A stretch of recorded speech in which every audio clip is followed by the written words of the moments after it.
Check it out. Rock out. Oh. That is awesome. Same hair, huh? That is awesome. There's a huge gap between owning a pet parrot and training birds for a zoo. And so we formed a company called Breathtaking where we fill that gap. And so people that own a pet parrot, it's awful because these guys can live 80 years. They're intelligent. They have a cognitive ability of a 5-year-old child, which is the average of this room. Oh, Accurate. Okay. I bring it down. So one of the big things that we believe in is not clipping our pet parrots. And you know, it's like if you have a kid you don't want to run across the street, you wouldn't cut their Achilles heel and keep them from running across the street. Well, That's crazy talk.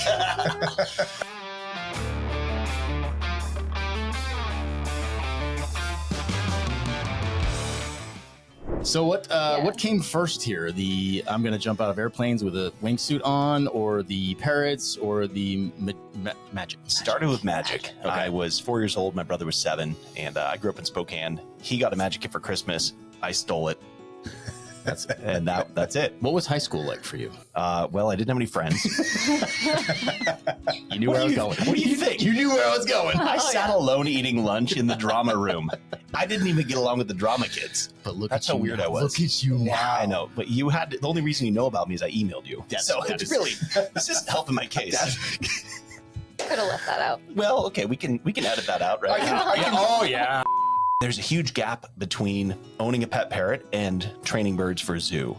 And so we formed a company called Breathtaking where we fill that gap. And so people that own a pet parrot, most people don't realize they're the number 3 most popular pet, but the number 1 most rehomed. really? And it's awful because these guys can live 80 years. They're intelligent. They have a cognitive ability of a 5-year-old child, which is the average of this room. Oh, Accurate. okay. I bring it down. But yeah, and so we just set out to save parrots one person at a time. And it worked because to get birds better and better in the magic show, you know, we were performing arenas around the country for 10,000 people. These birds have to do what we need 99.9% of the time, but we have to have them want to do what we want them to need to do. Yeah. And so we ended up kind of forming this company called Breathtaking, where we teach people how to train their birds. And through education, people are not having to rehome their birds because they're realizing that these animals are not domesticated. They're super challenging, but with proper training and education, we can give them the best life possible. I like the catchphrase, saving parrots one person at a time. You wouldn't like it if you knew how it started. Well, it actually reminds me of our new selling freedom one home at a time. I'm just going to put that out there one more time, just so the ladies don't kill me. I prefer the slogan, "We're full." Yeah, I hear that a lot. Yeah. But my counter to that is they're coming anyway. We got to make sure the right ones come here. That's what it This is. is okay. Yeah, Cheers. there's no, the secret's out. I always like to say, you know, I'm an entertainer first, and magic is my outlet. So I guess that was my question too, is that how do you learn when you get into this? Obviously at a young age, you learn to do certain magic tricks, everything else. I'm sure as you get better at it, you kind of develop your own things. You kind of start to figure it out. Yeah, is there like underlying principles to a lot of the same things? Yeah, I think the hard thing is going to a show, and Jamie will probably be able to add a little bit more to this, but I have never like sat down and said, here's how we do every single thing in the show. And I think the reason behind that is as a magician, we learn all the fundamentals or the key concepts. We can't go to a show and be amazed anymore. And it really takes away the magic. And so recognizing that early on, like my career kind of started when Fox's Secrets Revealed came out for like, you know, David Copperfield was huge. He had done his 15 years of magic. Lance Burton was on TV. World's Greatest Magic was every night before Thanksgiving for 5 years. Magic was huge. And then Fox came out with a show revealing it all. What they didn't realize is that people might spend 18 to 20 grand on like one piece of magic that lasts 2 minutes in an hour and a half long show. So these shows take us forever to put together. Right. And that's like just the equipment, that's excluding costuming and choreography and all this other stuff. And so I decided in high school that I was going to be an entertainer and that magic was that principle. And if I was able to entertain people first, and okay, maybe they even know how the magic works, but like there's only so many principles of how it can work.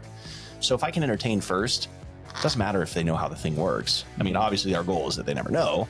And I would say we achieve that for most of the cases, but the priority's always been like entertain them first. So. Yeah. Which is like a function of charisma and just presence and things like that. Yeah, somebody said it on this last. We were just out there flying our Parrots in the desert with 29 of our closest friends and clients. And Dave and I actually did that last week too. yeah. So one of the big things that we believe in is not clipping our pet parrots, and it's like if you have a kid you don't want to run across the street, you wouldn't cut their Achilles heel and keep them from running across the street. That's crazy talk. So we train them to be able to fly around outside and come back and land on us. And so that's a big part of our business. And a lot of it's that our birds can live with us by choice and not by force. And offering them the freedom of flight really allows that to happen. So, I'll keep him There he is. away from the mic for the next scream. You've got a limiter on there. That's Yeah, we'll figure it out. Hey, buddy. That's awesome. What's your nickname? Bubba. Yeah. Well, now he's with us. Yeah. Oh, Yeah, look it's at this just- one. Whoa. Oh, wow. Look at that. You switch? Yeah. I'll Boy, switch it. girl, what's this? This one's a girl. Check it out. Rock out. Oh. That is no awesome. Same hair, huh? That is awesome. Yeah, so this is Bondi. She's a rose-breasted cockatoo. Those of you familiar with Australia, Bondi Beach is actually used to be a topless beach, and so I went there when I was 19, and I discovered the rose-breasted cockatoo, and so I thought that Bondi would be a good name for a sunburned chest. So That is awesome. yeah, so she's actually our oldest of our flock here, and she's pushing 18, almost 20. 19, Oh, wow. something. Yeah. And how long she's is this one? About 19. Live? She could live upwards of like 60 years. Oh. Yeah. So, That's and crazy. Jinx over here, the macaw, he can live upwards of 80 years. Cresty is around the 60 Jeez. or higher. It just kind of depends on what their activity level is, just like humans, you know. She might be really receptive to talking. Are you receptive?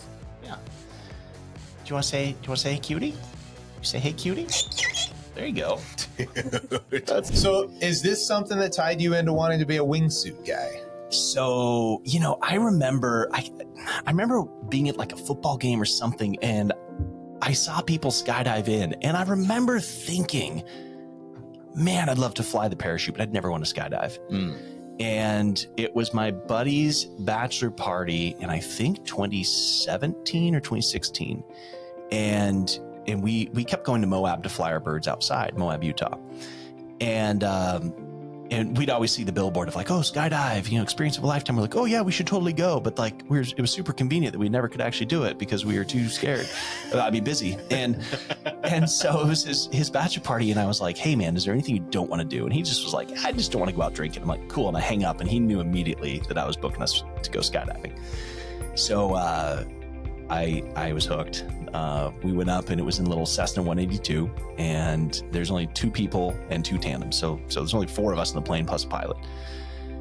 And I said, do you want to go first? He's like, you go first. I'm like, man, that just sucks for you because you got to watch me get thrown out of the plane. And then you have to what it's going to look You're like. committed, yeah. Mind games. And it was interesting because I'm terrified of heights, and that's why I wanted to get into this. I'm like, man, I got to beat this fear. I hate that it was like controlling me. And so I went first. I got thrown out of the plane and loved it. And there was only 7 of us. And so when I landed, I recognized that there was one open slot on the 4th flight. And so I was like, hey, I'll go up again. And that was almost 650 jumps ago. So it's, Damn. Wow. yeah, I've calculated I've spent over 24 hours in free fall under wingsuit. So flying. And if you look at the miles, I haven't calculated the miles, but it's a lot of miles. Dude. That is And crazy. you started in 16 or 17. So, I mean, Yeah. year-wise, It's so 7, 8 years. Yeah, my numbers are pretty low compared to most people in the sport for this long. Really?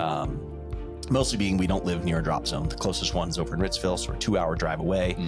And there's not a lot of wingsuiters over there. It's just, honestly, it's me and then maybe a couple of guys that come over from like Seattle area. And skydiving's boring by yourself. I know that sounds really weird, but like falling is fun for the first like 20, 25 jumps. Then you want to fall with people. And you want right. to fall differently or fall closer, or fall faster, fall in different directions. And I bought a plane and I jump in Sandpoint now. So that's is what we awesome. do. No way. So who flies? You just have a pilot? Yeah. Okay. There's lots of different pilots. It's actually pretty funny. I've gotten pretty efficient at teaching people how to like throw me out of a plane. It's really not that complicated. You fly just above stall speed with a little bit of a buffer, like 10-mile-an-hour buffer. And when I climb out, you're going to have to put in rudder input because I'm creating a lot of drag off the right wing.